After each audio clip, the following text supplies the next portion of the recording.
ಆಚಿ chilli powder ಸಖತ್ ಖಾರ ಬಣ್ಣ ಮತ್ತು ರುಚಿ ಆಚಿ ಚಿಲ್ಲಿ ಪೌಡರ್.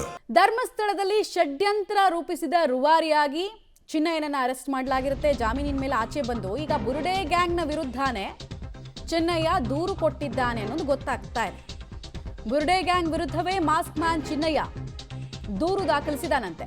ತನಗೆ ತನ್ನ ಪತ್ನಿಗೆ ಜೀವ ಬೆದರಿಕೆ ಇದೆ ಈ ಬುರುಡೆ ಗ್ಯಾಂಗ್ನ ಸದಸ್ಯರಿಂದ ಅಂತ ಹೇಳಿ ಮಹೇಶ್ ಶೆಟ್ಟಿ ತಿಮರೋಡಿ, ಗಿರೀಶ್ ಮಟ್ಟಣ್ಣನವರ್, ವಿಠಲ್ ಗೌಡ, ಜಯಂತ್ ಟಿ, ಸಮೀರ್ ಎಂಡಿ ವಿರುದ್ಧ ಚಿನ್ನಯ್ಯ ದೂರನ್ನ ದಾಖಲಿಸಿರೋದು.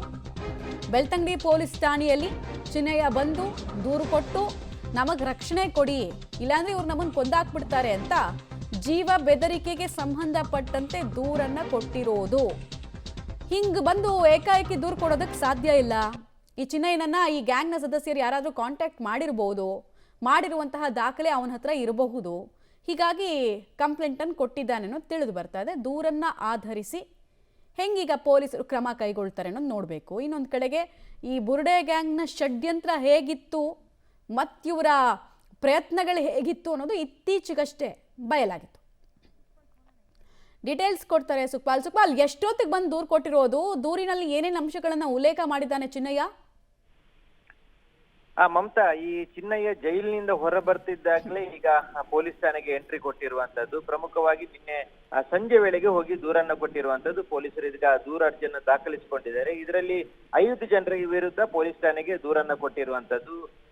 ಮಹೇಶ್ ಶೆಟ್ಟಿ ತಿಮರೋಡಿ, ಬುರುಡೆ ಗ್ಯಾಂಗ್ನ ಪ್ರಮುಖರಾಗಿರುವ ಮಹೇಶ್ ಶೆಟ್ಟಿ ತಿಮರೋಡಿ, ಗಿರೀಶ್ ಮಟ್ಟಣ್ಣರ್, ವಿಠಲ್ ಗೌಡ, ಜಯಂತ್, ಅದರ ಜೊತೆಗೆ ಯೂಟ್ಯೂಬರ್ ಸಮೀರ್ ಎಂಡಿ ಮೇಲೂ ಒಂದು ದೂರನ್ನ ಕೊಟ್ಟಿರುವಂತದ್ದು. ನನಗೆ ಮತ್ತು ನನ್ನ ಪತ್ನಿಗೆ ಜೀವ ಬೆದರಿಕೆ ಇದೆ, ಹಾಗಾಗಿ ನಮ್ಗಿಬ್ಬರಿಗೂ ರಕ್ಷಣೆ ಕೊಡಬೇಕು ಅನ್ನುವಂತ ಹಿನ್ನೆಲೆಯಲ್ಲಿ ಬೆಳ್ತಂಗಡಿ ಪೊಲೀಸ್ ಠಾಣೆಯಲ್ಲಿ ಈ ರೀತಿಯಾಗಿ ದೂರನ್ನ ಕೊಟ್ಟಿರುವಂತದ್ದು. ಪೊಲೀಸರು ದೂರ ಅರ್ಜಿಯನ್ನ ದಾಖಲಿಸಿಕೊಂಡಿದ್ದಾರೆ ಬೆಳ್ತಂಗಡಿ ಪೊಲೀಸ್ ಠಾಣೆಯಲ್ಲಿ.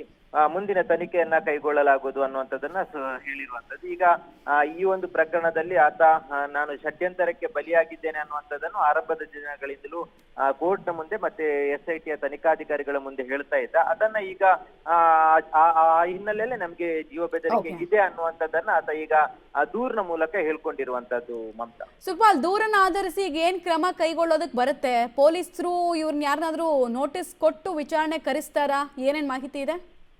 ಖಂಡಿತವಾಗಿ ಜೀವ ಬೆದರಿಕೆ ಇದೆ ಅನ್ನುವಂತ ಹಿನ್ನೆಲೆಯಲ್ಲಿ ಆತ ದೂರು ಕೊಟ್ಟಿರುವಂತದ್ದು. ಹಾಗಾಗಿ ಯಾವ ರೀತಿಯ ಜೀವ ಬೆದರಿಕೆ ಆತನಿಗೆ ಇದೆ ಅನ್ನುವಂಥದ್ದನ್ನ ವಿಚಾರಣೆ ಮಾಡಬೇಕಾಗುತ್ತೆ. ಆ ಕಾರಣಕ್ಕಾಗಿ ಇವರಿಗೆ ನೋಟಿಸ್ ಕೊಟ್ಟು ವಿಚಾರಣೆಗೆ ಬೆಳ್ತಂಗಡಿ ಪೊಲೀಸರು ಕರೆಯುವಂತ ಸಾಧ್ಯತೆಗಳಿದೆ. ಈ ಪ್ರಕರಣ SIT ಯಲ್ಲಿದ್ರು ಆತ ಜೀವ ಬೆದರಿಕೆ ಹಿನ್ನೆಲೆಯಲ್ಲಿ ಬೆಳ್ತಂಗಡಿ ಪೊಲೀಸ್ ಠಾಣೆಗೆ ದೂರನ್ನ ಕೊಟ್ಟಿರುವಂತ ಹಿನ್ನೆಲೆಯಲ್ಲಿ ಬೆಳ್ತಂಗಡಿ ಪೊಲೀಸರು ಇವರನ್ನೆಲ್ಲರನ್ನ ಕರೆಸಿ ವಿಚಾರಣೆ ನಡೆಸುವಂತ ಸಾಧ್ಯತೆಗಳಿದೆ. ಜೊತೆಗೆ ಒಂದು ವೇಳೆ ಆ ರೀತಿಯಾಗಿ ಜೀವ ಬೆದರಿಕೆ ಇದೆ ಅನ್ನುವಂಥದ್ದು ಗೊತ್ತಾದ್ರೆ ಈ ಇಬ್ಬರಿಗೂ ಅಂದ್ರೆ ಚಿನ್ನಯ್ಯ ಮತ್ತು ಚಿನ್ನಯ್ಯನ ಪತ್ನಿಗೂ ರಕ್ಷಣೆ ಕೊಡುವಂತ ಸಾಧ್ಯತೆಗಳು ಇರುವಂತದ್ದು. ಮಮತಾ, ರೈಟ್, ಧನ್ಯವಾದ ತಮ್ಮ ಮಾಹಿತಿಗಾಗಿ ಸುಕ್ಪಾಲ್.